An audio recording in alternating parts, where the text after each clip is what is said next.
my boyfriend kept dumping me because our zodiac signs aren't compatible. Oh, God! Oh, God, John. There's some stuff we need to address for the people. It's true. We've been getting a lot of comments. Oh, yes. One singular thing unites them all. What is that? Where are Sam and John? Where are they? Yeah, we're going to answer that. We've been not around for some super awesome reasons and super cool things, and been not around for some less awesome things, but we're going to get into all of that in today's episode, aren't we, Sam? And like some of the good reasons, which we'll talk about later, is we've been expanding the team, right? Like it started with just like Riley, and then Sophia came on. Now we have all these other people. We'll get into those introductions later. A lot of really cool stuff, which means, there's a lot of work in doing that. So John and I have been behind the scenes more to manage all of that, which has still been fun. Like, we talk about this stuff all the time, but unfortunately just not in front of the camera as much. Speaking of things behind the camera, so many of you know, which by the way, thank you to everyone who reached out to me and everything during this time. But as you guys know, I had a 5-year relationship that ended earlier this year, and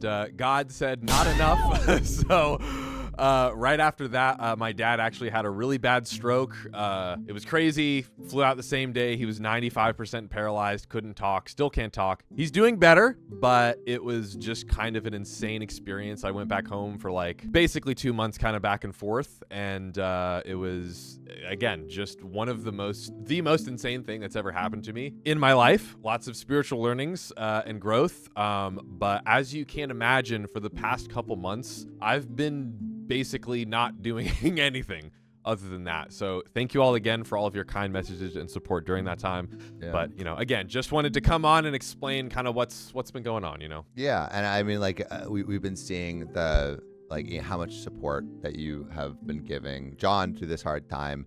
We've all been supporting each other through this hard time. And again, it's like when you watch a show, you only see when we're here, but there's so much stuff that's going on behind the scenes. I think people love to like speculate, like, oh, Sam and John hate each other or whatever. No, it's not true. They're in green screen. Yeah. Remember that one? Yeah. They're actually not in the same room because And it's just like life is complicated. And we've been doing this show for so many years and are growing in different ways, and life happens, and we have to adapt, and that's what we're doing now. And I think also, like, as the show grows, we're also exploring our own creativity individually too. So we have like this show as a unit of like, what does it look like to create together? But we also have some things that we've been developing on the side. John, do you want to talk a little about what you've been up to? Yeah, absolutely. So I started doing music. I actually have a song coming out tomorrow. Yeehaw. About the breakup, actually. So you know what? It is topically relevant. Yeah. If you want to get those juicy details. And how about you, Sam? You've been cooking up some stuff. Yeah. I started a show called Cook For Me, where if you've seen those videos where it's like, hey, would you cook for me for $100? Would you guys cook for me for $100? That's me. It's been so much fun. But like, just because we're doing our own projects doesn't mean we're not going to be on the show. We're still going to be occasionally on the show, but we want to develop like the OK Storytime universe. So there's all of these different things in which we collaborate together, do individually. And Riley has been holding down the fort here and developing a lot of new and exciting stuff. You want to talk a little bit about what you've been doing over here? We've been doing the 12-hour stream, having like awesome guests come on. We've been doing our character streams. We've been doing like IRL streams like crazy. They've been really letting me cook, which has been really, really cool. So I've been blessed doing that, and there's like so much more of that coming around the corner. And the most exciting thing I'm excited about is the game show stuff that we're looking at. So yes, sir. Which seems like you guys have been loving. Yeah, we might have a new show coming up. The other thing is we've hired a lot of new people, but I would love to kind of like formally reintroduce everyone, including John and I. Hello. Kind of like from the beginning of like how this thing started, but. John, want to introduce yourself? Yes. Hello. I am John. Me and Sam started the show 4 years ago. After being, fun fact, dropped from another podcast. Yep, they dropped. Forever Rude the Day. When they said they never cancel shows. They cancel our show. Gotta love it. Yeah. And yeah, it's been, guys, what a crazy ride it's been, and just thank you for not only supporting me and Sam and Riley and Sophia, but like all of the new hosts that are coming on too. Like, we appreciate you these are our friends, These are our family. friends. Yeah, I mean, they hang around all the time. Yes, You know, they whenever won't we leave our throw, house. when we throw a party, like all of them are here. All of them are kind of like in our ecosystem, which has been so awesome. And also, like, just so I mean, some of the OGs know, but back in the day when it was just John and I, we would record 12 hours in a room. We would get these Campbell noodle soup cans. We wouldn't even like heat them up. We would just like straight guzzle, slurp it. straight slurp it, because we wanted to just create stuff. Yeah. Right. We were just like, I don't care about eating food. I just want, we just want to create stuff. And it's gone from like us recording in my apartment bedroom with my roommate Christian in the same room. We lived in the same room. His feet, if you look at you look at the feet in the background, that is those are Christian's feet, to an upgrade, John's room, John's office, to then, you know, recording in a studio, in a house. This is my sister Sophia. She's guesting on today's episode. Hello. Like to like traveling the world with the team, going to Bali and record. I mean, it has really, it's grown, changed, and been like an amazing journey. But yeah, let's reintroduce everyone a little bit. Riley, how did you get involved in OK Storytime? I don't want anything to do with your kid. And then all of a sudden she was like, I want something to do with your kid. Oh my gosh, I found them on TikTok. And it was like the funniest Reddit story, I thought. And then they were looking for interns, and I was a video editor. I thought one day in the shower, why not? Let's give it a shot. Rest of history, baby. Yeah. After Riley, we had Sophia join. That's her one job. And so you're going to take this job away from me? No. Oh, yeah. Who unfortunately is not here with us anymore. Rats. Because Why? Because she's in Guatemala taking her first vacation in like ages. And through Sophia, we actually met a bunch of the other hosts, which we'll talk about in a little bit. But should we bring in the next hosts? Keon and Christian are very good friends from college. I blame Christian for all of this. Yeah. Christian, who still has not made an appearance. That's right. I'm the one who introduced Christian to partying in college. Yeah, and boy, did you introduce him. Honestly, it's a bonding experience. And Sam, John, and Riley were like, hey, we want people to come on here and test the waters. I was like, me, out of all people? Yeah. Did you get the promotion? Is that real? I'm just a silly guy. And that is what we want. We need silly gooses. Yes. And then you introduced us to someone who would become very important. Another silly, goofy guy. Yep. Let's get Dakota. Come on Dakota. It's the red, Jerry. Wait, so Dakota, how did you get into the mix of all this? It started when I met Keon at the age of 19, and it crescendoed into Keon being like, yo, these guys are looking for a host. Do you think you want to do that? And then the day that I came to watch, Riley was just like, you want to do one? I was just like, just do it. Because people are going to try to take you for as little as possible. Never had met Sophia before, sat down and just like immediately vibed out, and that was fun. And we didn't want to stop there. No. How could we? Angie, come on in. Good for one. Girlfriend. One. Girlfriend. But yeah, how did you get involved in all this? Okay, so I started dating Riley. Oh, it all starts there. Yeah. And then he just like begged me to be on the show. He was just always like, oh my gosh, Angie, I want to work with you so bad. And I was like, fine, I guess I'll come on. If you're dating for marriage, then he's eventually going to be a part of the family. Angie has also not only been on camera, but also behind the scenes. That's true. Making us look absolutely dapper at events and such. Yeah. Yes. And also the character stream things. Right, looking so great as Patrick and SpongeBob. Oh, still, you making me Patrick is still one of the highlights of my life. It is a great costume. Yeah. And OP has an update. And then from Angie, did we get our second girlfriend? Yeah, I'm Carly. I feel like I got on the show as my last job ended. Fingers always on the trigger, man. And I was watching the show so much. And then I think Riley hit me up one day and was like, would you want to come in and just be on the show instead of just watching it at home? I was like, yeah, let's do it. You've already sold all the mom's possessions. Yeah. She doesn't get any of that money. And Carly was like in the comments because like she was watching Keon and saying, I felt like I was in chat with all of you guys. Yeah. So it was so easy to just come on and talk to you guys here. But it didn't stop there. Oh no. Savannah, let's go. Come on in. Okay. Papa squat. Can you say a little bit about how you got involved? I did a groundlings class with Sophia, my first ever groundlings class. I hated her. didn't like her at all. Drama. Yeah, then we had like a little heart-to-heart. She was going through like a breakup at the time. Wait, this girl's actually so sweet. And then here I am. Who is he keeping in the basement? But we didn't stop there. No, we couldn't. We couldn't stop. Hey! Vincent, Good. how did you end up here? Like Savannah, I hated Sophia. hated her. We got together with Greg and Savannah, and we started our sketch group. All right, you got me. Yeah, and then I think Riley was the one who reached out and invited me to come on and check out the podcast, and it's been awesome ever since. Oh, hi, how you guys doing? Yeah, we're breaking up. That is the crew as we know it today. We are constantly going to be changing and growing and doing more stuff, launching more shows, bringing more people into the mix. So it could look different from right now next year. But I think that is what we always love to bring to the show. We want to always bring new energy and always make things as like beautiful as it can be. And with that, I think we are going to go into an episode. And I'm going to start from the beginning just in case you guys forgot that one title that I read like 30 minutes ago. So let's do it. 3, 2, 1. My boyfriend kept dumping me because our zodiac signs are not compatible. What? Beep, blurp. This is slowly getting ridiculous. My boyfriend, 21 male of 2 years, has a female friend. Not allowed. Sus. Tell him, Angie. Oh, God, a female. They have been close since middle school, so she has been in his life more than most of his other friends. I guess this is why he listens to her and her opinions on a lot of what matters, including our own relationship, which I found out recently. Disgusting. No. You can't listen to a woman By the way, about your relationship when she's not in it. By the way, this comes from Throwaway Madam. And if you want to submit your own stories, go to the r/OKstorytime subreddit. I'm Sam. I'm John. I'm Savannah.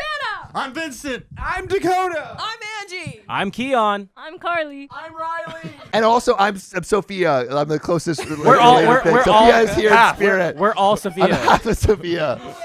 And we're here to give good advice. Goofily, we don't have all the answers. So if you know what you would do, put it in the comments below. Something like that. And OP says, what is happening is that every time we've had a fight, he was going to her to vent about our problems. I was okay with this for a long time, never really thought something would be wrong. They were friends for a long time. I trusted him and wasn't jealous of their friendship. But for a few months, I've noticed a sudden change in my boyfriend's behavior after our fights. Really quick, what do we think about the idea of telling other people about your relationship fights? I see that as kind of like emotional cheating. Like, that, like, especially. no. Yes, like, Savannah. I'm saying like this girl obviously kind of likes him. So like, I'm not gonna share with you problems I have with my girlfriend. That's something that was between me and my girlfriend that we need to figure out if I value my relationship with her. I think you should go to your partner first about problems. Yes. What if instead of liking you, I don't like you at all? And then you can talk to me about your relationship problems because I'll be like, dude, you all suck. You should all break up and move. All right, so then you can only tell your enemies your relationship problems. Yeah. No I like that. friends. And then take the opposite of your enemy's advice. Boom. There we go. Instead of trying to resolve things like we always do, he would get passive aggressive, ignore me for days, and throw around, maybe we should break up, Doug, quite often, which doesn't give me a lot of confidence in this relationship. Oh, I guess if you're going to talk to me about stuff and I don't agree with you, I guess we have to break up. You're going to break up. We're going to break up. Sounds good to We're going to me. break up. I was really surprised because our fights aren't that serious. For example, ever since we moved in together, we have this agreement that I'm cooking our meals and he cleans everything after. That's a great. Allie and I have that set up right now. It's great. I suck at cooking and I'm okay at cleaning. This man is so allergic to cooking, he gets strangers and his girlfriend to cook for him. Yeah, I know. I need to pay her $100 though. Yeah. For a week or so, he wouldn't, no matter how many times I've asked, because as he said, Leos don't like to be pushed around. Lion, don't push me. What do we think about that? I think that's crazy. Wait, is anyone here a Leo? Anyone here a No, Leo? I'm not a Leo. No Leos? That's a cheap excuse. I don't like it at all. I don't like the excuse. I understand the Zodiacs, but you can't make that the excuse, you know? Yeah. Every time we fight, he would say stupid crap like this. So I confronted him yesterday and asked what has gotten into him. Apparently, his female friend has gotten into astrology and decided that we are not compatible because I'm a Cancer and he's a Leo. Well, you know what? Biologically, a crab and a lion cannot reproduce. Hey, that's true. That's true.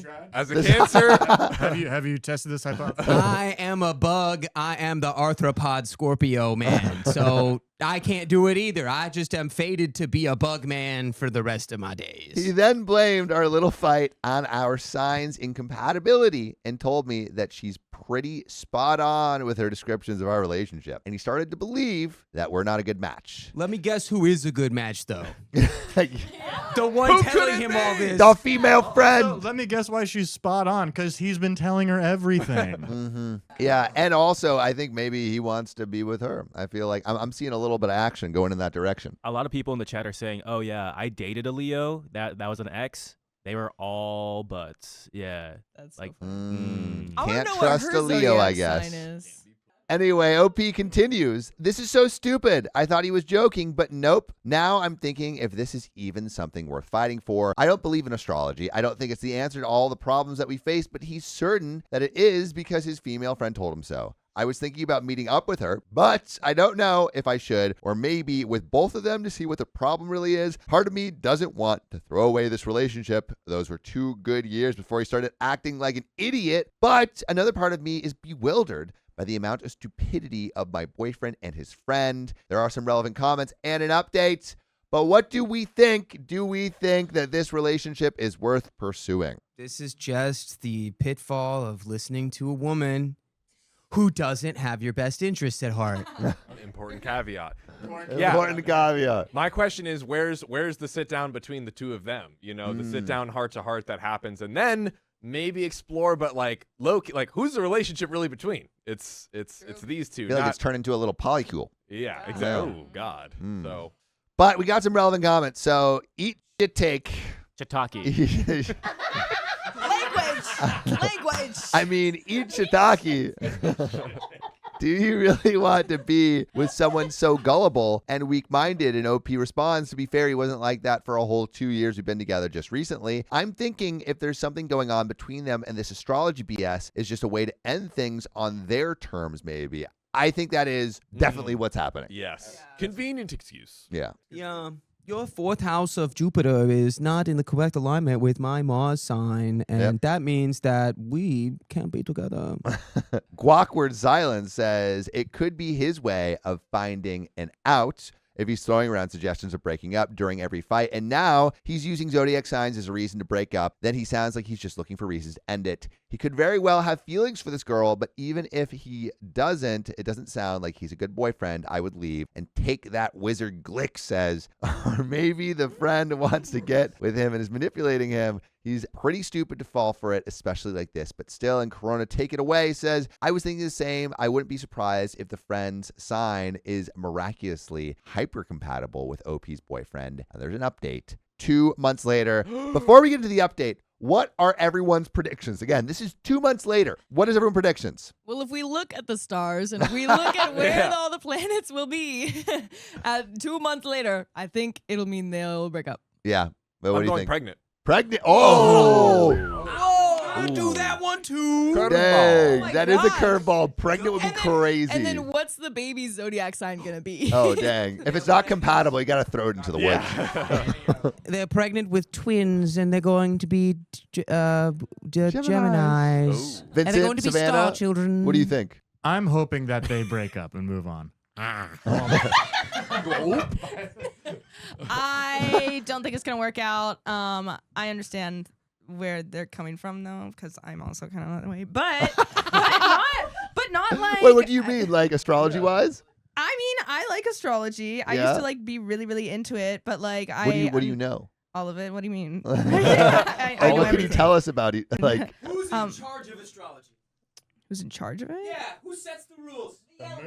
the elders, the moon. Stars, the moon. Carly, what do you think? I think he's with the friend. Ooh, Keon? I was gonna say, I guarantee you the friend said, it's in our alignment that you sleep with me and you cheat on your partner and you cheat on OP. Well, we got an update 2 months later, so let's get into it. We are not good together anymore, which is a good thing, but we didn't break up right away. Pregnant. She got pregnant first. I ended up. Did you say she needs to get brain first? No, I said she got pregnant. Oh. Similar. Okay, yeah, same thing. Close enough.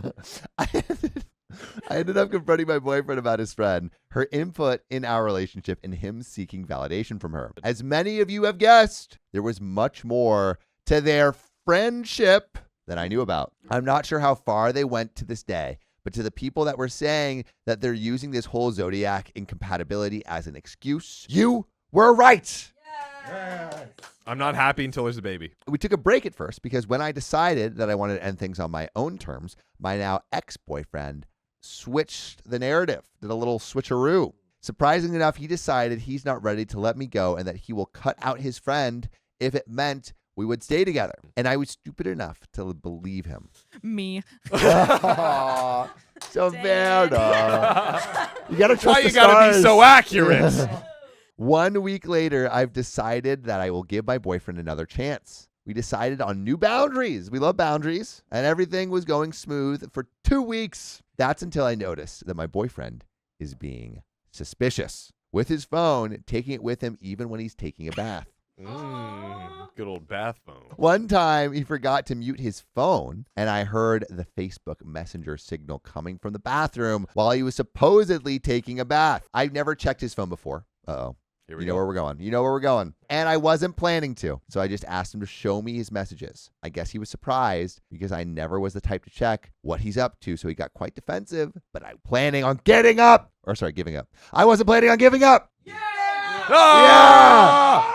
Batten down the hatches. We had a whole argument about me not trusting him, to which I agreed that I don't, and he should just show me his phone so we can be done with it. And he did. Guess what I found out? That he's still in contact with the astrology-obsessed friend, and their conversations aren't exactly friendly banter. I'm imagining like dirty talk, but all in like Zodiac terminology. Give me one. I'm on the cusp. I'm on the cusp. Stuff my claw. Me finding out led to even more of an argument in which my boyfriend admitted to cheating on me with his friend, but he blamed it on being a Cancer. Hey. My friend, you are Cancer. Who called that? Keon called that. And him being a Leo again. And then proceeded to tell me that the only reason why he was fighting to stay with me, because as a Cancer, I'm very homely, and living with me is great.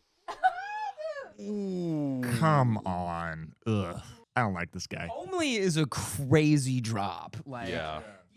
You're built for being at home and looking like you're a maid. Yeah, I'm very homely. If That's I crazy. keep my Cancer wife to stay at home, then I can get my Scorpio side chick. Keep me interested. Oh. But I don't give him the thrill that his Sagittarius friend is giving him. By the way, you can listen to full episodes of Story just like this. Go to Spotify, Apple Podcasts, or your favorite podcast app and search OK Storytime. There's another relevant update, but let's take a moment and discuss. Is your Zodiac sign an excuse to be a terrible person? Yes. No. Only if it's, me. Which is usually how people who really believe in astrology think. There we go. Just, this is actually all for me and always has been. Savannah, as someone who believes in astrology, what do you think? Yes, guys. Yes. I don't think it's a good excuse to say like, all of this is the reason for me doing this. Honestly, it's just like who you are.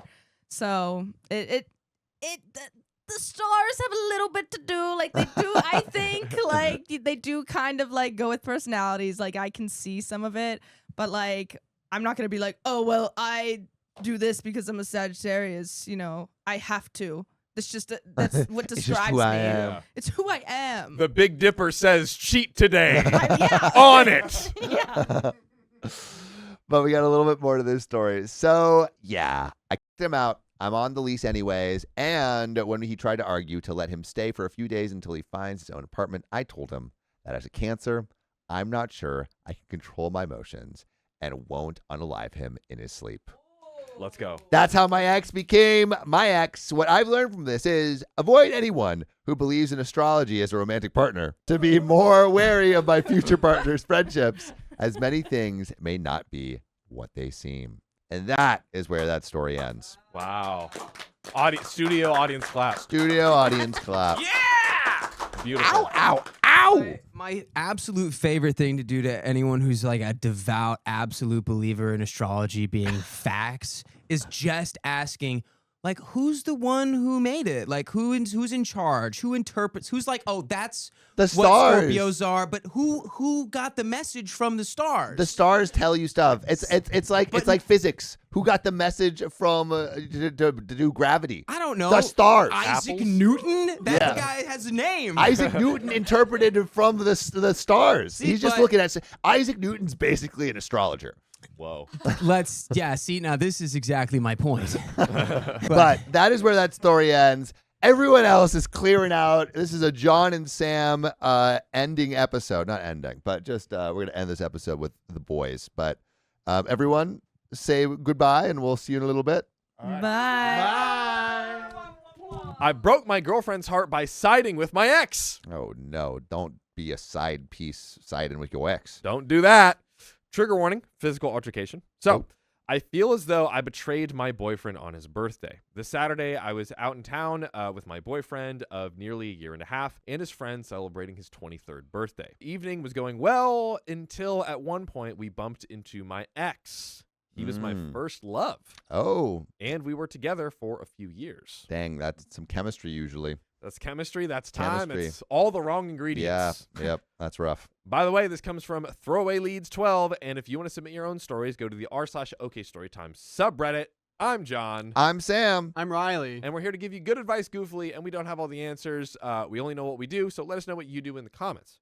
But Opie says he was never happy with how we ended, the ex was. He was very wasted and began speaking inappropriately.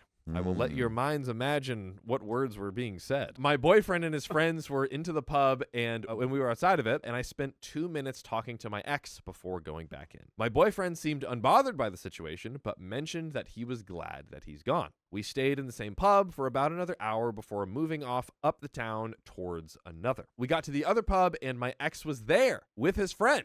Ex is trailing. He's trailing him. Ex, I feel like just put a little find my friends tag on. Oh yeah, just yeah.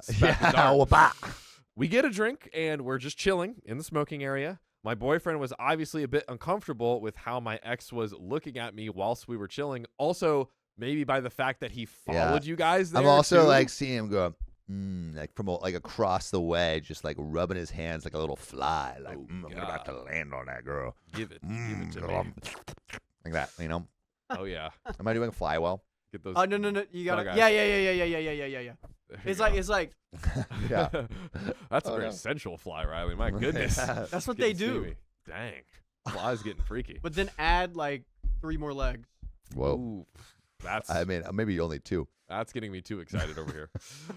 Now, at some point, my ex wanders over and begins speaking inappropriately again and putting his hand on my back. Oh, but what part of your back? And was it with his fly? His fly hands? Well, hands or, Ew.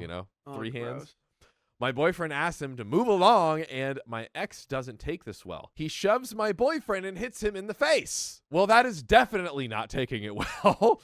What is this guy doing? Bro, call the freaking bouncer. What's going on?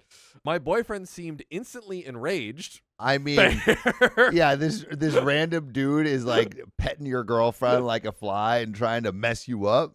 I would be enraged. And then freaking whops you? Yeah, that's fair. Now, this scared me as I have not seen him like this before. My boyfriend knocked him down. All right. I mean, hey, we never like physical violence. Except for me. Except right now.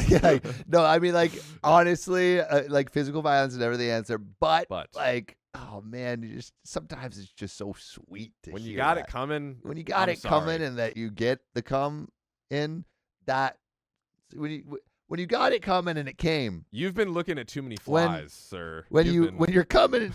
All right. Anyway, like it's good. It's very good.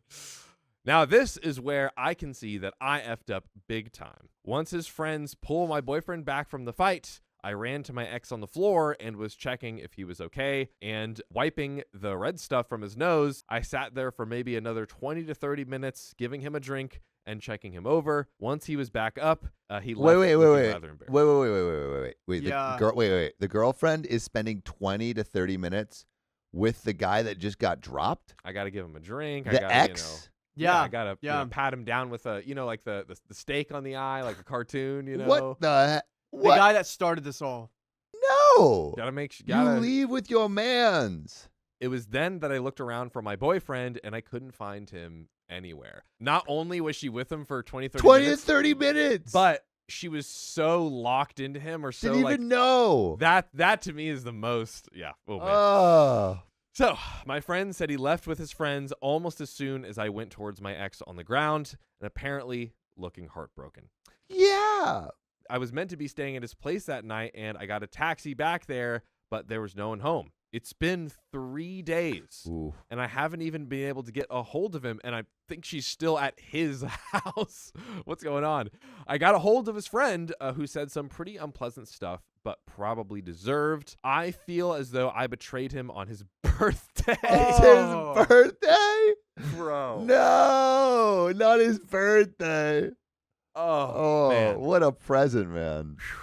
I feel terrible. I've been crying pretty much constantly since and don't know what I can do to make this up to him or to fix our relationship. I'd imagine probably nothing at this point. Well, we do have some relevant comments, but I'm going to ask for one extremely relevant comment from Samuel Donner on what your thoughts are.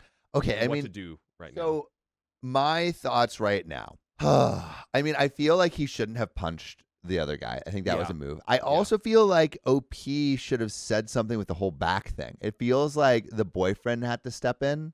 And it's like, I feel, I've been in situations where I've had like ex-partners be a little bit inappropriate with other people.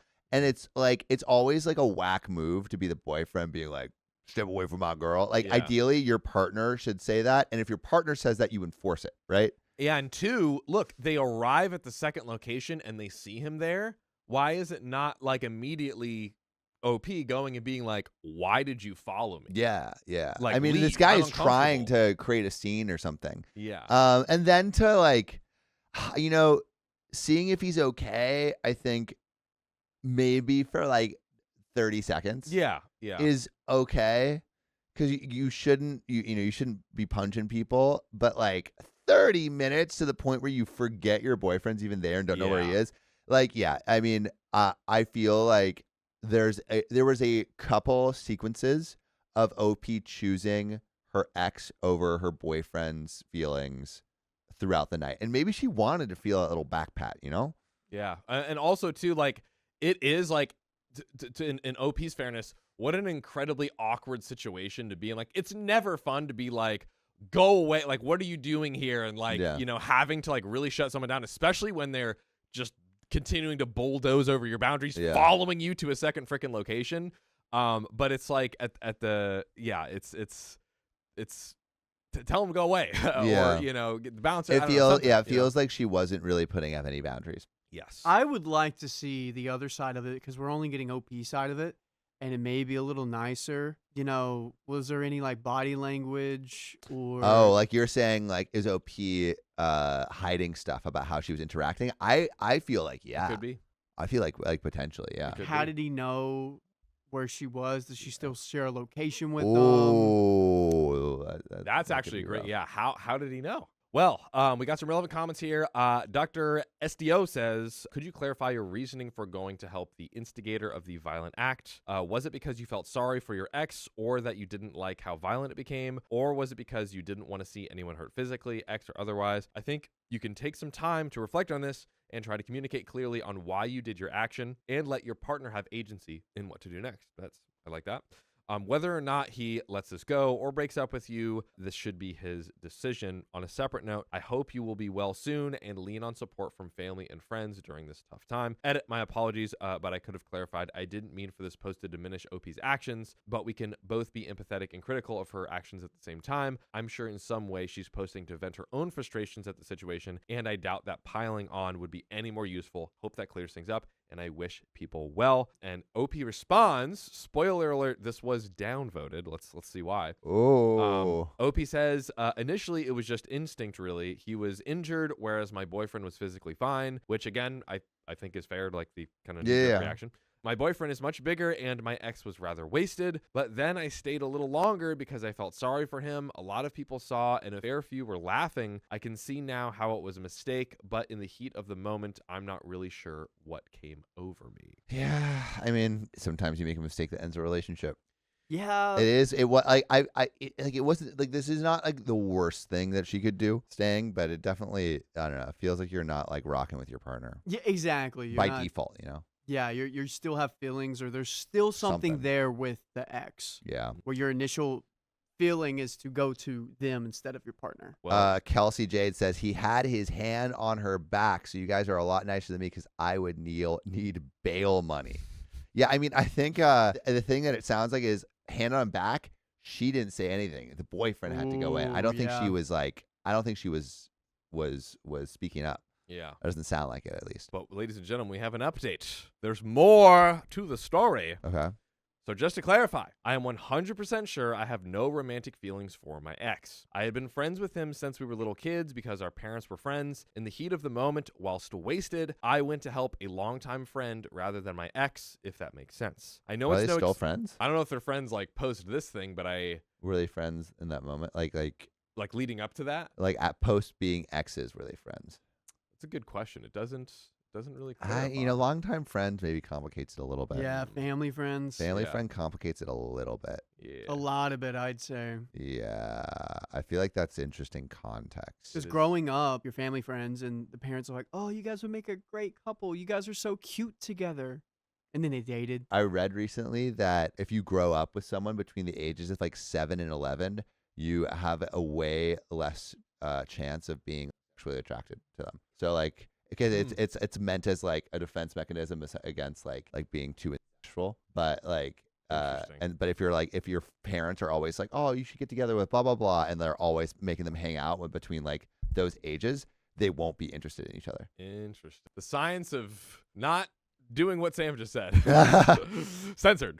Opie says, I know that is no excuse and doesn't change the situation, but I just thought I'd let you know. I went by his house again earlier and have written what I could below. Please know that I am not after sympathy or any advice at this stage. I'm just giving the update. I came around to my boyfriend's house a couple of hours ago. When he answered the door, he looked utterly defeated. I almost started crying the moment I saw him like that. He invited me inside and we sat down on the sofa. He'd been drinking and watching a film, which was still playing in the background. We sat on the sofa for a while in silence. I wasn't even sure where to start. After a while, he just asked why I did that to him. Through tears, I explained that at the time, I viewed helping my ex merely as helping a longtime friend and not my ex. I was scared and shocked about the situation. I never meant to hurt him so much, and I feel terrible about it. I apologized profusely. Okay.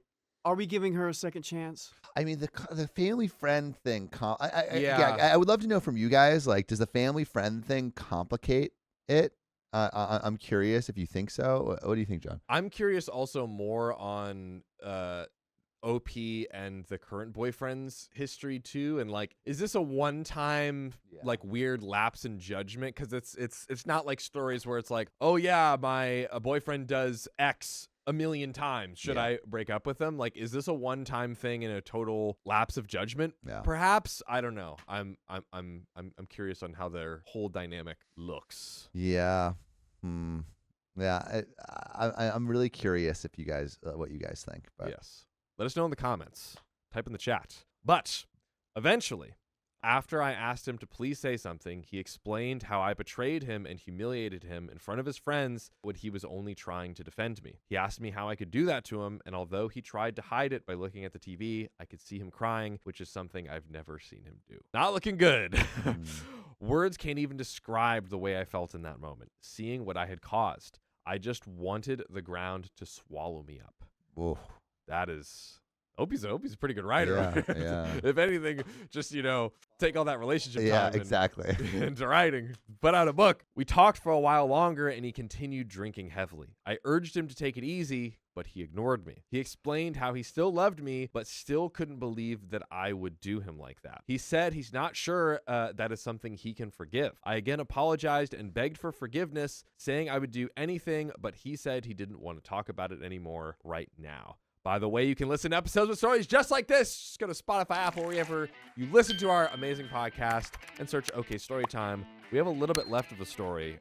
And look, the boyfriend, at the end of the day, everyone, and the boyfriend included, has every right to be like, hey, look, this hurt me to such a level. This is just what I feel, and it's just not there for me anymore, and I want to leave. But I don't know, like, just...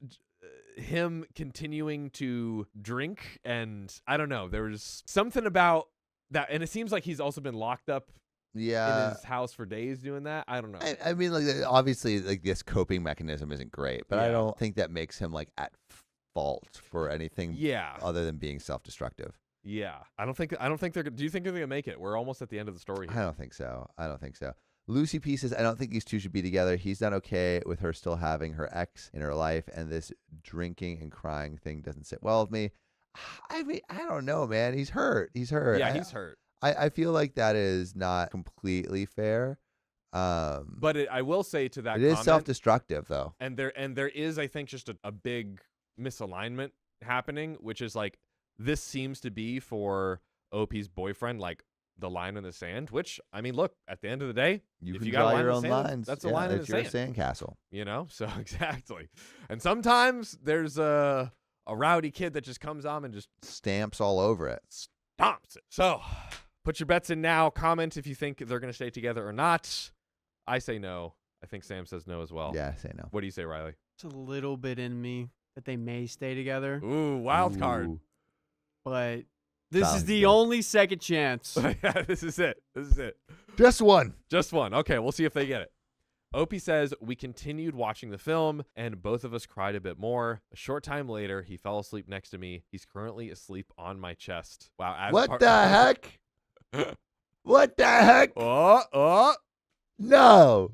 Part of me wants to think that maybe he's willing to forgive me. But deep down, I just think he's just sleeping like this subconsciously. Whilst I hope we can work through this, I completely understand if he is unable to forgive me. I love this boy dearly and can't believe I broke his heart like this. Honestly, I don't know what's next. I guess only time will tell. We'll have to speak more about this when he's sober. But as you've all pointed out, it's probably over. But ladies and gentlemen, this story isn't over because we have an update number 2. They definitely got back together if there's another update, right? He slept on her. Like, cuddle, come on. If you're pissed slept at on her someone, chest too. Come on. I'm doubling down on no, actually. I'm moving over more to Riley. Okay. Bit, you know? Okay. Let's dude, see. if you're mad at your partner, like, you're not gonna want to sleep on their chest. Yeah, dude. You might sleep on their lap, but not their chest. Not their chest, dude. Not the two glorious pillows. Yeah. If anything, that's it's what? better. That's what? What's what, John? The place to be. Built-in pillows. You know what I mean? It's just a comfortability thing. You know. You can't argue with that. Anyways, we've got an update number 2. I feel like the thighs might be like also. I feel like that's like a little bit more comfy. It depends on the built-in pillows. Sometimes the bum is like, it really just depends on depends. the manufacturer. Yeah. Yeah. Not the on the brand, I guess. Yeah. Oh, God. All right. Well, question really quick. Yes, please. Do you sleep like this, or do you sleep like this? Oh wow. See, I was thinking head sideways down on one. Down on just one. on one, because then it'll swish to form your face like memory foam. But why not? Like, I feel like if you go in the middle, they both your head go is around. like supported. Okay. That is true. Yeah. I'm doing in the middle, but face first. And that, ladies and gentlemen, is the correct answer. Let's go. Oh, baby. Yep. Okay. Well, let's see. Let's see what happens. Update number 2. We had breakfast this morning. Then he told me to leave again and go no contact with him. Whoa. Dude, I got whiplash. I did too. Who cooked it though? Man just bounced off those little those milkshakers. Yeah. But I want to know who cooked it. Did he cook it or did she cook it and then said go no contact? Oh, like he ate a full meal. Was like, that was delicious. See ya. She's literally sitting there while she's eating a pancake, just like, finish so I can tell you. He said it was unforgivable, which is fair enough, not exactly unexpected. Yeah, I mean, I think we called it. We called it. Yeah. I was hopeful just for the drama that they would get back together. But Sure, okay. just for the drama. Yeah. But it makes sense. But that's it, ladies and gentlemen. That's literally all she wrote. And we got one more story for this episode. Are you ready to jump in? Dive in, Daddy. This is an r/OK Storytime subreddit original. Family. This is from the fam. My ex dumped me because I wasn't comfortable with his female best friend. Time to get uncomfortable. So, hey, I need to have some outside perspective. My ex-boyfriend broke it off. I'm okay. I feel like it was coming for a while. But let me tell you a little bit about the relationship. By the way, this comes from Cute Protection 4010. And if you want to submit your own stories, go to the r/OK Storytime subreddit. I'm Sam. I'm John. I'm Riley. And we're here to give you good advice goofily, but we don't have all the answers. We only know what we would do. So let us know what you would do in the comments below. My ex has this female friend whom he has known for 9 years. That's long. It's a while. They are very close. And in the beginning, I was accepting of it. After all, they've known each other for ages. It's not the physical part I was actually worried about. I'm in fact pretty sure they haven't physically been together, mostly because she is much younger and way out of his league. My problem was that I would always come second. If she asked him to do something, he would change his plans for her. Sometimes it's... Yeah, okay, that's not bad.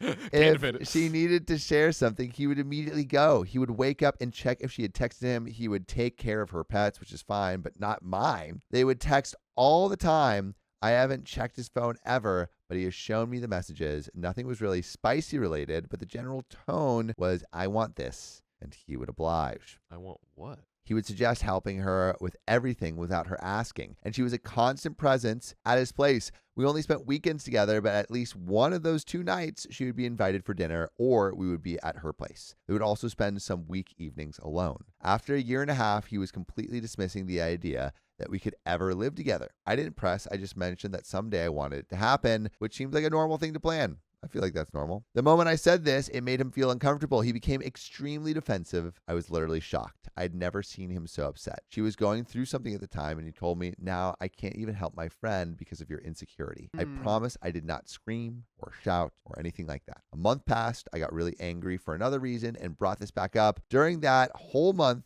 wait, what? I feel like we should understand why you got angry. I got angry for another reason and then just brought back up the old flame. Zoop. Which, to really quickly say, like, not to say, like, oh, yell at your partner and stuff, but, like, it's okay to get angry at a thing that causes anger and frustration. Like, that is, you know. Yeah, as long as it's not, like, directed at people, you know? Yeah. Or at least it's contained a little bit. During that whole month, he was very cold to me and didn't want to talk. I'm a person who talks things over. If I have a problem, I just say it. So I literally had a meltdown. I was so upset. His point of view is that I don't listen to him. I just twist things. But if he wouldn't talk to me, I fill in the blanks. I'm a big-time overthinker, and he knows this. The not listening is me forgetting things he has told me or sometimes not paying attention to details, which I admit is true. Seeing some red flags here. Yeah, it's not that I don't listen. I just don't Tune you listen. out. Yeah. I rarely pay attention to details and forget things. Anyway, we did try to fix things, but apparently he had enough and broke it off. He accused me of being self-centered and called me toxic. I honestly have no problem with anyone having female or male friends. It wasn't that. To me, he was emotionally cheating on me, which hurts. I feel like if he's sharing problems about your relationship to the partner, I would say that would be emotional cheating. Or if he's investing in that person more than you, that would be because if she's like, I always come second, like if something's happening, like I'm supposed to be relationship wise like your top priority. Like that just sucks. Yeah, you should that should be your top priority. Yeah. Instead of getting reassurance, I got accusations. By the way, I want to accuse you of listening to full episodes of stories just like this. Go to Spotify, Apple Podcasts, or your favorite podcast app and search OK Storytime. There's another relevant update. But John, what do you think about the situation? Are you seeing red flags on either side? What do you think? Yeah, like it sounds like she does. So it's like, it's not that I don't listen. I just don't listen. Hey, maybe this is an this is an OK Storytime fan member, so maybe they just listen to OK Storytime. Exactly. You know, hey, in that case, completely acceptable. But and then what was the other thing that he said? Yeah, it was like he just broke it off. Toxic, self-centered. I mean, again, this is an OK fan member here, so I don't know if I would jump exactly to that just off of what we know here. But yeah, it seems like there's a misalignment, and again, it would just suck to be in a relationship and always feel like, man, there's someone constantly being prioritized over me. This just doesn't feel good. It doesn't feel man. good. And Ronan Q says something interesting. Dude, it's turtlenecking, pretending to be a BFF because he got friend zoned. OP is right to get out of there. Got to prioritize your partner. I think that I could totally see that being a thing. Yeah, because I feel like his response should be like, okay, man, let me really sit and think if I am maybe over prioritizing versus just like, you're toxic, I don't know. It's very like attack. Exactly.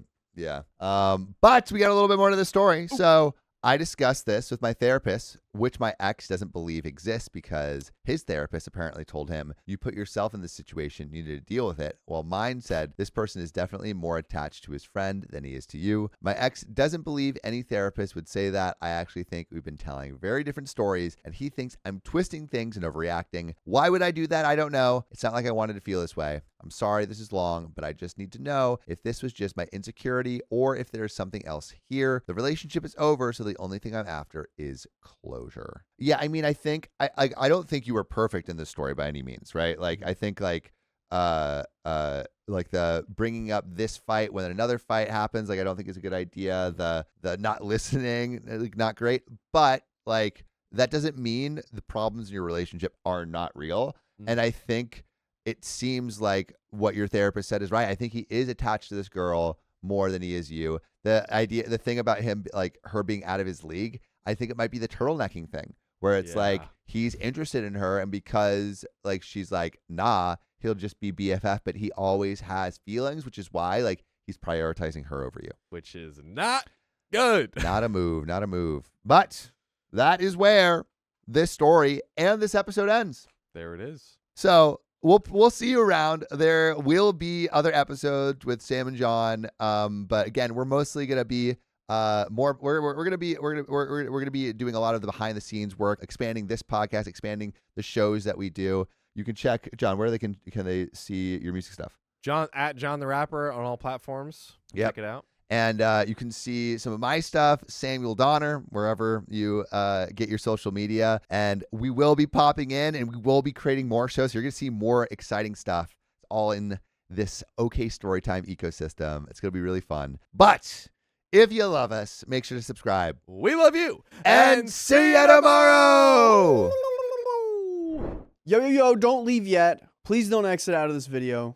We have more stories for you. And I know you got more stuff to do, so hang around. My husband's ex refuses to get over him. We had to get a restraining order. Dang, sounds like she was being extra. I met my husband 6 years ago. He was an acquaintance until 2 years later when we reconnected. We were both single and became best friends. A few months later, we were dating, and a little over a year later, we were married. By the way, this comes from Throwaway for Jax, and if you want to submit your own stories, go to the r/OKStorytime subreddit. Yeah. So we honestly don't have any big marriage issues. Great communication, same hobbies, and an amazing spicy sleep life. Our fights are resolved in a well-articulated manner, and overall, we get along even better than when we first met. The problem is this: his ex-girlfriend from years ago. When we first met 6 years ago, when he was just a random acquaintance, he was dating another lady. No big deal. I had a boyfriend at the time too. I met my now husband and his girlfriend at the time, and that was that. I saw them around from time to time, and they were both nice, cordial people. 2 years later, when we met again, they had broken up a few months prior, so we started slowly dating. About 4 months of being platonic.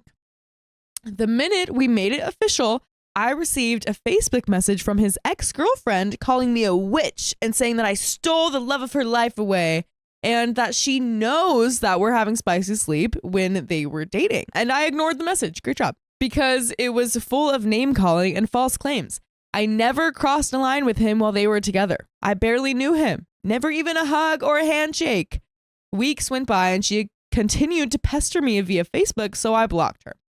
Then she found my Twitter account and began pestering me on there. Tweeting things like salute and ugly homewrecker at me. The ugly part really put a hurting on my already low self-esteem. And if I'm being honest, she is a knockout compared to me. It was tough to ignore, but for the most part, I did. So I blocked her on Twitter. Then the phone calls started. All right, dude. Oh my gosh. What are we? Where's the boyfriend? She began calling my boyfriend, oh wow, now husband, all the time, telling him that she saw me making out with random guys in different cities, blah, blah, blah. He blocked her number. Then she got my phone number. More text messages ranging from, oh my gosh, I'm sorry I was mean. You seem really nice. Let's be friends and hang out.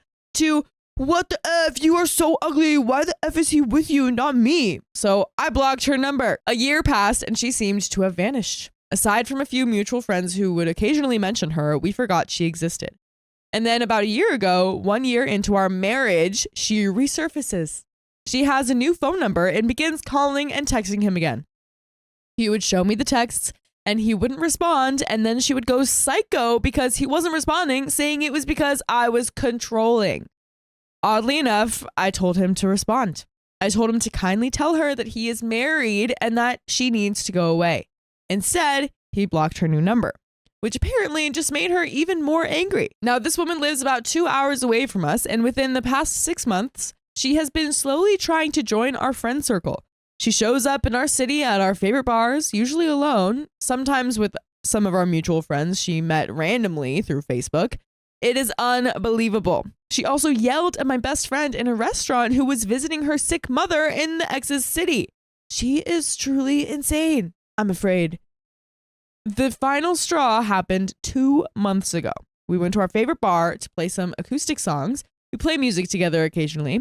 And guess who shows up front row to glare at me the whole time? It's his ex-girlfriend from 6 years ago. Oh, no way. What? We tried to ignore her, but it really was unnerving when we were just trying to have fun and make a little extra cash. But every time I go to the bar to order a drink, there she is. Every time I go to the bathroom, there she is, just waiting for me to come out of the stall. Finally, I approached her and said, hello.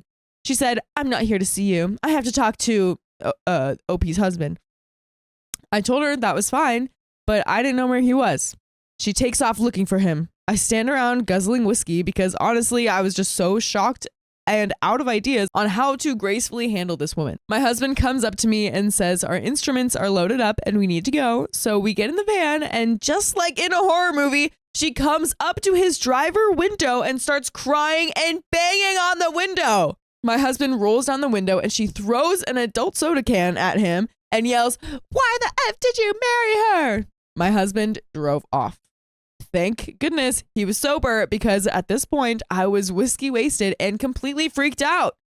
Since then, she has become close with all of our friends in the city. I crap you not. She literally has weaseled her way into our friend circle. She even is trying to become friends with my sister, who has not taken the bait. Have you told any of your friends about this woman? It is getting way beyond ridiculous. We can't go out in our city on the weekends without her randomly being in town and showing up at the bar that we are at and staring or yelling. We live in a huge city. There are literally hundreds of bars to choose from. The last message I got was a text from an unknown number that, surprise, was her, telling me that I wasn't good enough for my husband and that I was ugly and he would leave me for her one day. My husband has been very collected through all of this, but we are both about to blow a gasket. Stop being collected. What can we do or say to make this nonsense stop? She is acting like a hormone-crazy teenager around a member of NSYNC or whoever the cool band is now, LOL, and it is driving us crazy. Seriously, we have thought about moving to another state because it has gotten so out of hand, but we don't want to be bullied into leaving our beautiful home. We have talked to our friends about not hanging out with her, but she is nice on the surface and has sort of already butted her way in. Our friends have told us some crazy, creepy stuff that she does, like how she talks about our dogs by name and the paint colors in our home, which I guess she is logging on to somebody else's Facebook and looking at our photos. Oh my gosh, what? Yeah, so your friends already have creepy stories about her. We are pretty locked down, but like I said, she has wormed her way into our circle. What can we do besides move far away? We have blocked her on social media, blocked her phone number, and she lives 2 hours away. I don't know what else we could do. My cop friend said as long as she is stalking us in public places, there isn't much we can do.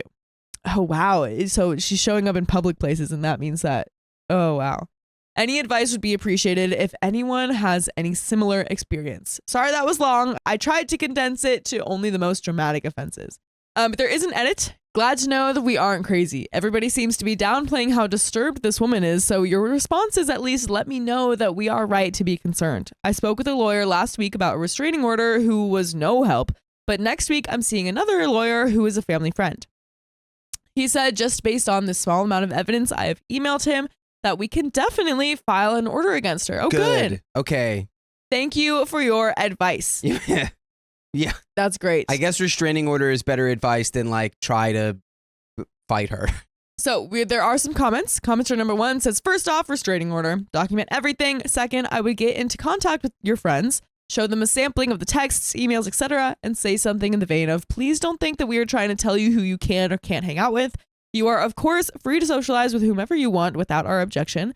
But with that being said, please understand that this girl is pestering us and seems to have no intention of stopping. We would ask that if you continue to see her, as is your right, please do not talk about us. Do not share any details about our lives or schedules with her. And please do not invite us and her to the same social event. I would think that if your friends stop feeding her access or info, she'll stop seeing them. OP says, we tried that. It failed. Now we have distanced ourselves from 75% of our friends here, which is fine. I just feel like I'm being bullied and it is stressing me out beyond belief.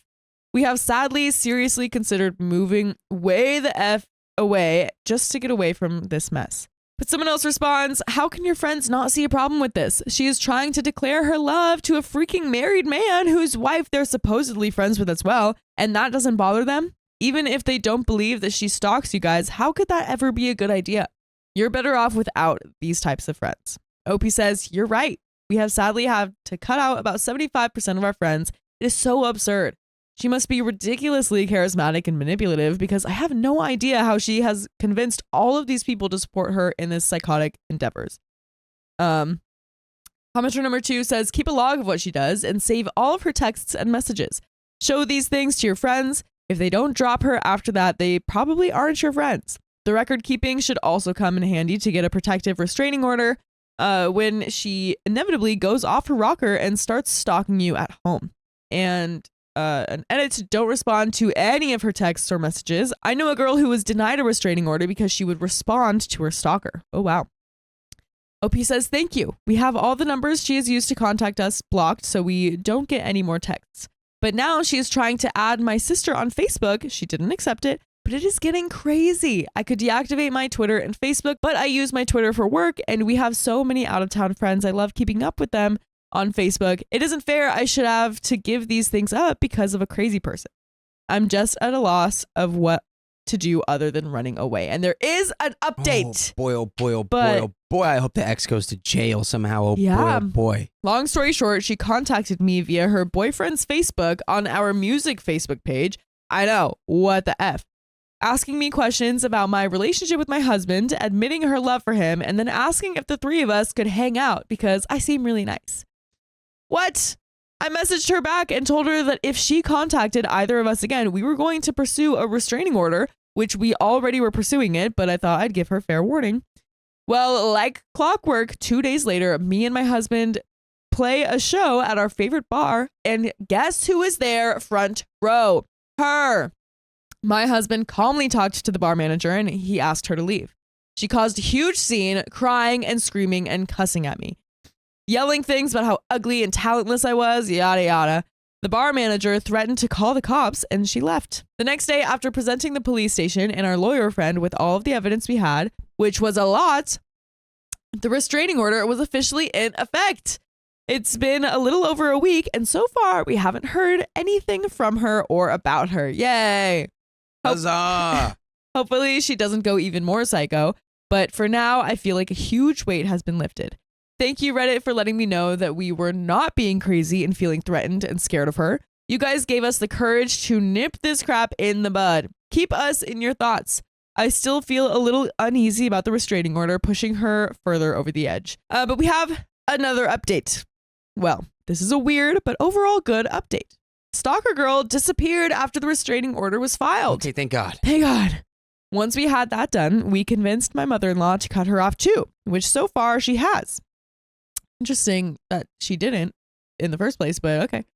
Well, after a month of silence and bliss, I get a text from an unknown number. Surprise! It's her! No! Her text basically said this. This is Crazy X. Please don't call the cops. I'm contacting you for your own good. I'm pregnant, and your husband is the father. Girl, for your own good. Oh my God. Do you also have $1 million to give me? What? Whoa. I just have to send you 1,000 first. Yeah. Damn, that's crazy. What? Oh, Lord. When my husband got home from work, I asked him if he had planned on telling me that he was expecting a child in a few months. He was confused, so I showed him the text, which I didn't reply to. He was so angry. Actually, I don't know if I've ever seen him that angry. I thought he was going to snap the phone in half. After he calmed down, we decided to take care of it the next morning. I'm assuming my husband isn't the father, LOL. Anyway, the next day, we went to the police station and showed them the text. They had to contact the police department in her city, so we waited. We later got word that there was a warrant out for her arrest, and less than a week later, we got a call saying that she was in custody. Whoa. When we received that news, we both kind of freaked out, both with relief and fear. Obviously, she won't be there forever. But you know who will be here forever? Us. Yeah. On Spotify, Apple Podcasts, or iHeartRadio, whatever your favorite podcast app is, just search OK Storytime, and you're going to find full episodes with more stories just like this one. That was a few months ago, and we haven't heard from her since. Word around my mother-in-law's church is that she is definitely pregnant and is working at some pizza joint. Good for her. I don't care what she's doing as long as she's far away from us. As for the baby, I don't think it's my husband's, but we're going to let Mari decide once it's born. JK. I trust my husband to never cheat on me, and if he ever did, I hope that he would have better taste than that crazy pants. There are some comments. Number 1, just a word of caution. She might name your hubby as the father on her birth certificate, in which case he would need to get a paternity test. So while it might be over, it might not. OP says, yeah, we were wondering what the deal with that is. She has a boyfriend, so we assume it is his kid, but who knows? My husband said that he would gladly take a paternity test if it came down to it, but what a crock of crap. I really hope it doesn't come to all of that. Hopefully jail calmed her butt down, but on second thought, those pregnancy hormones might make her crazier. Commenter number 2 says, out of curiosity, those friends of yours, any word from them? OP says, a couple of apologies once she got arrested. We forgave, but we're still keeping our distance. And that is it. It's the end of that story. Wow. Oh my gosh. My parents crossed a line with my wife, and now my marriage is at risk. Boundaries, people, boundaries. Yes, and there's a trigger warning here for miscarriage. The story is going to talk about that. If you don't want to hear that, do not listen to this story. Please. Here's some background. I'm an only child, and it's been drilled into me from an early age that I need to be there for my parents when they get older. For the most part, I don't mind. They've done their best to give me what I need, and I'm only too glad to help out when I can. By the way, this comes from user Stuckin2, and if you want to submit your own stories, go to the r/OKStorytime subreddit. So, when I got married, I was happy to know my wife shared this sentiment too. She treats my parents like her own for the most part. The issue is my parents are currently here visiting us. They've been here for 2 months, and the plan is for them to stay another 3 weeks. This hasn't been an issue for us. A couple of days ago, though, my wife had what she thought was her period, but after some time, she was in a lot of pain. Trigger warning. So I rushed her to the ER where we were told she was having a miscarriage. Oh, wow. This was a huge surprise to both of us because we didn't suspect anything. She was sent home with orders to rest and take it easy. And upon her insistence, we told my parents that she'd had a stomach bug, and that, along with her period, made things worse. The next day, my wife was in bed resting when, and this part is based on what she told me since I was at work, my mother entered the room and asked her when she was getting out of bed as there was work to be done. She politely replied that she wasn't feeling well and that she would be staying in bed all day, but if my mom wanted something to be done, just note it down and she would do it the following day. My wife, who I'll call Lucy, told my mom that if it was a truly urgent matter, she would ask me to take care of it in the evening. My mom proceeded to yell at her and tell her she was a no-good, lazy witch who took advantage of her son.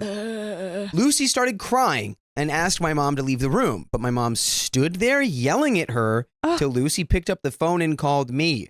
Apparently, when she did, that's when my mom left the room and Lucy got up and locked the door. I picked up her call and she was still crying and wasn't able to give me an answer, so I rushed home at lunchtime. She told me the whole story, and I'm ashamed to say I didn't believe it. My mom had never behaved like that ever, and I didn't see her doing it. I got Lucy to take a nap and asked my mother what happened, and she told me she just asked Lucy what she wanted for lunch when Lucy started crying.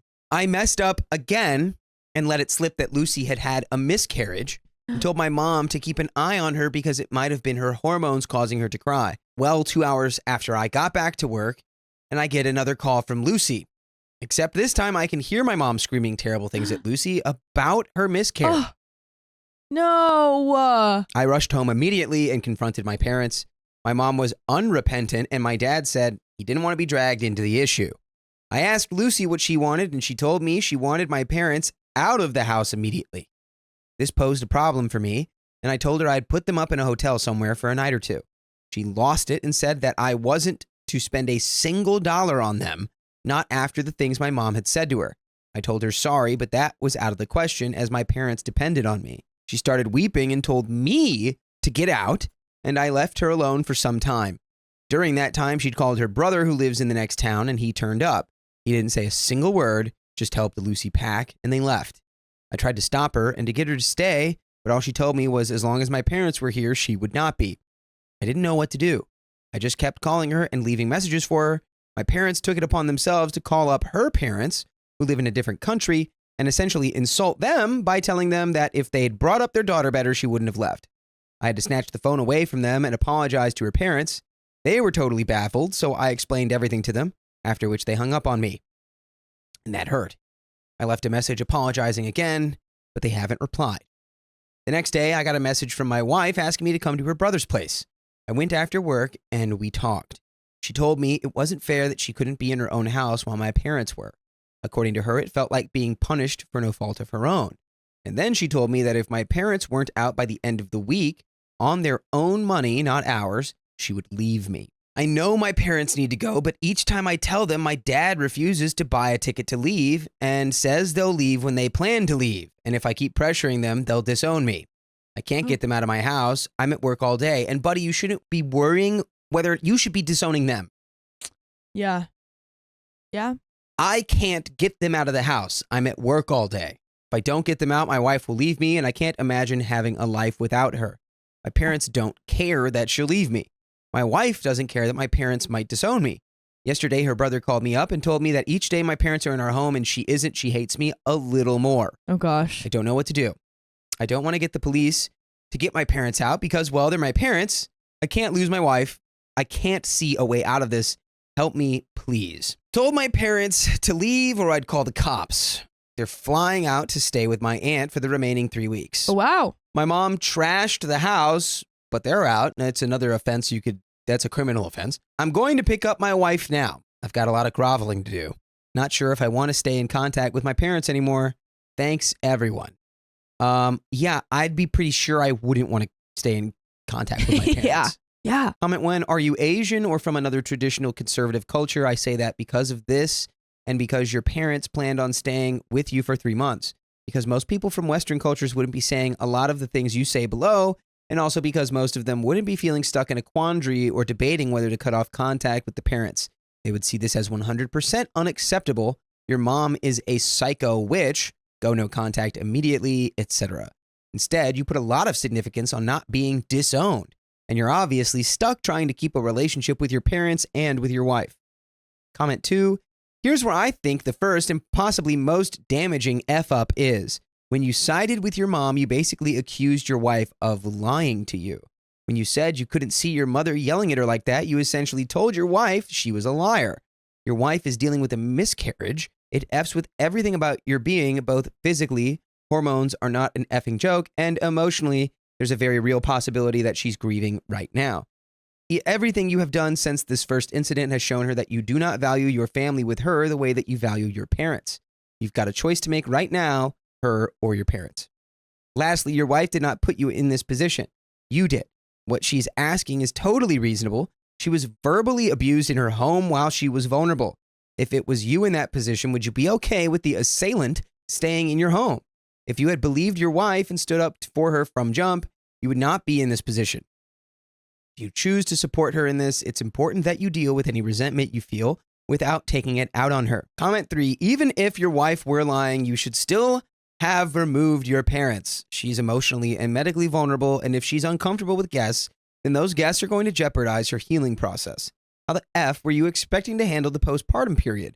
Oh well, I'm sorry you're having a conflict with my mother, but I wasn't there to see it, so I'm going to blame it on your hormones, postpartum depression, postpartum psychosis, whatever.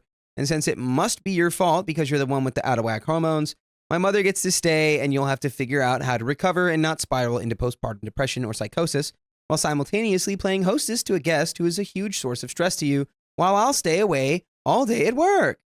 Seriously? So what if the conflict was your wife's fault for having PPD? Do you really think that that would be a good recovery strategy? Just the fact that you thought you needed to take sides, that you thought it would offend your parents to change their plans to allow your wife to recover from a serious medical and emotional problem is a huge red warning flag that the problem is your parents and you, not your wife. There's an update here. Let's get into it. Long story short, it's all good.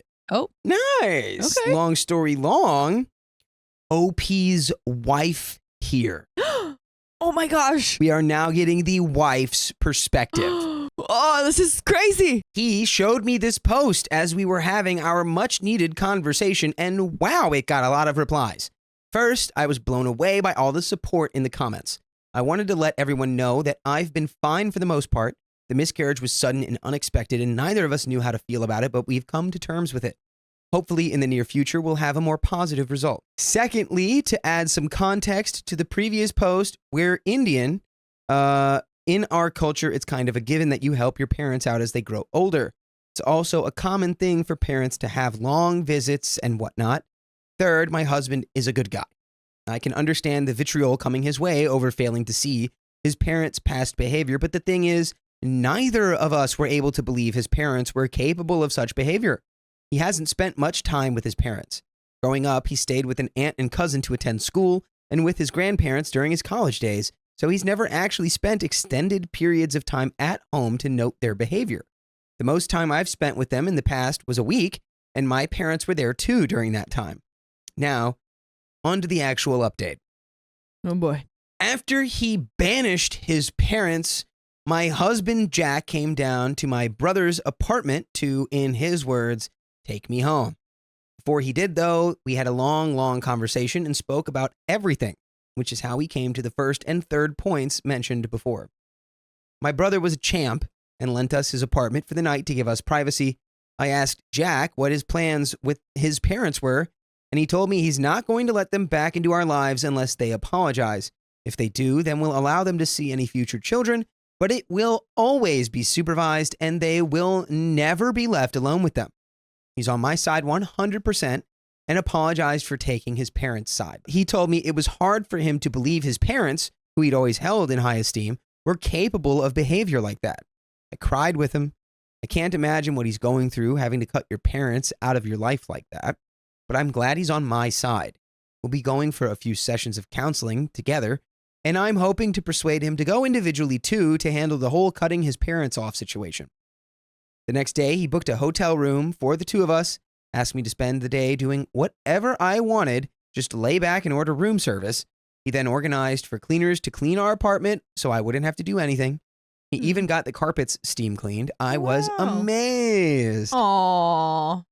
You know, getting those carpets steam cleaned, that was that extra little bit of brownie points you needed right there. Oh yeah. She goes, steam clean the carpet? What? That never happens. Yeah, I forgive him. I think Yeah.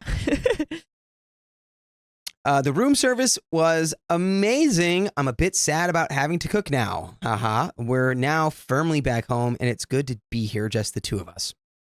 As for his parents, they've flown to stay with his Aunt Sandra. In my view, the best place for them because she takes absolutely no BS at all. He was going to call her and let her know what happened, but she ended up calling him the night his parents landed there, asking why we had sent them. He told her exactly what happened, told her not to let them spread rubbish against me, and she told him she'd take care of it. Wow. He also called a few of his close cousins to let them know what happened, so now if his parents try to drive his family against us, they can't. She called up again last night, telling us how frustrated they were that no one seemed to sympathize with them. Jack told me that he had heard his mom screaming in the background about the devil her son had married, and Sandra yelled back at her, "You're the devil. Hold your tongue." All right, Sandra. Let's go, Sandra. Let's go. Oh my gosh. Apparently, when my mother-in-law got married to my father-in-law, her mother-in-law expected her to wait hand and foot on her and do all the chores and so on. Kind of explains why his father didn't say anything either. He's been used to his mother, Jack's grandma, treating his wife, Jack's mom, the same way. So he didn't blink an eye when his wife yelled those things at me. I actually sometimes feel a little sorry for his mom being married to someone who let them be treated that way. I hope that his parents spending time with Sandra will knock some sense into them and they'll understand that unless they apologize, they won't have anyone to support them. And by the way, you can fully support us by listening to full episodes with stories just like this on Spotify, Apple Podcasts, iHeartRadio, wherever you listen to podcasts. Just search OK Storytime, and you've got the entire world in the palm of hands. Please, sir. Oh, and we spoke to my parents as well and cleared things up with them. I think they consider Jack more of a son now than they did before. And while we've both thanked my brother several times, we've called him over the next weekend and we're going to be taking him out to a great dinner. Woohoo. I'm making him lots of food he likes to take back with him. If you have any other suggestions on how to thank him, let me know. Okay, so that's everything. We're now going to go binge watch Doctor Who and order pizza. Thanks again for all your replies. Nice. And that is the end. What a beautiful ending of that to that story. Yes.